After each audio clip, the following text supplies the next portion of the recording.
The life of Wilma Mankiller inspires a vast legacy. From civil rights activist to community organizer to the first ever female principal chief of the Cherokee Nation. When she was 11, she and her family were relocated from Cherokee lands in Oklahoma to San Francisco, California. It was her own trail of tears, as she would say. She came from a poor family. They were farmers living on Mankiller Flats, which is the family allotted land. And they moved to California, which is like a total different world. You know, there's cars everywhere. There's things that she never saw in life. She had to learn a brand new life. It was in San Francisco during the Civil Rights era that she found her voice and a belief in the power to make change. That was kind of a major political watershed for me. That was a period of time when I, decided to get involved rather than just sort of standing on the sidelines. She returned to Oklahoma in 1976 at the age of 31 and began to create the change that is still felt to this day.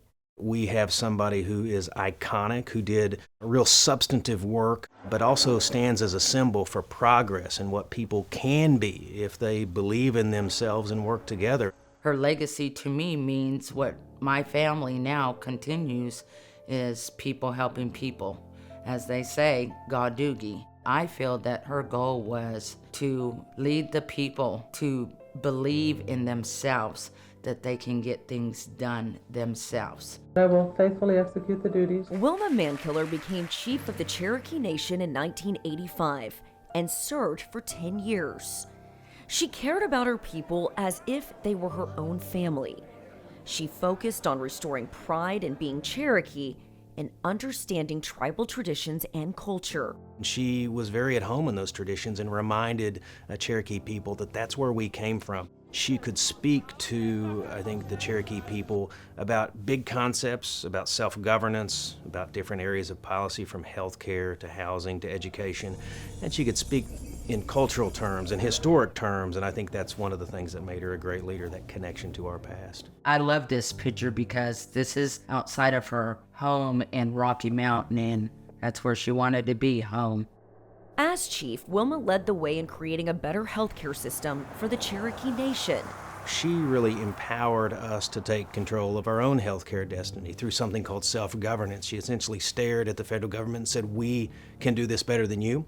As you explore her life story, you can't help but be inspired. I mean, she's a single mother who is raising daughters, but also trying to change the world. And that makes you think, wow, I should be doing something to make the world better. The President of the United States of America awards this Presidential Medal of Freedom to Wilma P. Mankiller. Watching your mother get the Presidential Medal of Freedom is just unreal. Like, I feel very blessed to have a mother that has a legacy as she does. Her legacy continues even after her passing in 2010. She became just one of 5 women to have her likeness appear on the quarter. I'll give a Wilma Mankiller quarter to a little Cherokee girl and say, look, I want to be Wilma Mankiller when I grow up. I want to be like her. She sets the standard. She also left this legacy that I think in particular young people can strive for. And in 2023, Mattel unveiled the Wilma Mankiller Barbie doll. My wish is that it inspires Native girls to become whatever they want to be. I know that now the younger generations wonder, who was Wilma Mankiller? But she's everywhere. You can look around everywhere still today and see all her work. She said, I want to be remembered as the person that helped restore faith in ourselves. And I truly believe she did that.